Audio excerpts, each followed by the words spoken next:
Alors, il a écrit effectivement dans le livre d'or un petit mot en hébreu que je ne saurais vous lire, mais voilà, qui parle de l'importance du souvenir en fait, et des leçons qu'on peut tirer de l'histoire. L'émotion au CHRD à l'annonce de la mort de Shimon Peres à l'âge de 93 ans, l'ancien président de l'État d'Israël et prix Nobel de la paix, était venu en mars 2008 visiter le centre d'histoire de la résistance et de la déportation à Lyon. Autour de lui avait pris place un service de sécurité tout à fait impressionnant qui fait un peu écran à un échange direct.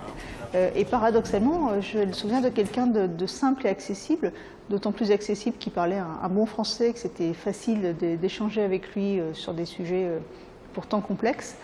Donc quelqu'un de sincèrement intéressé et ému par l'histoire de la Seconde Guerre mondiale. Shimon Peres avait aussi participé à l'inauguration de l'espace Hillel à la Part-Dieu. Le grand rabbin de Lyon s'en souvient.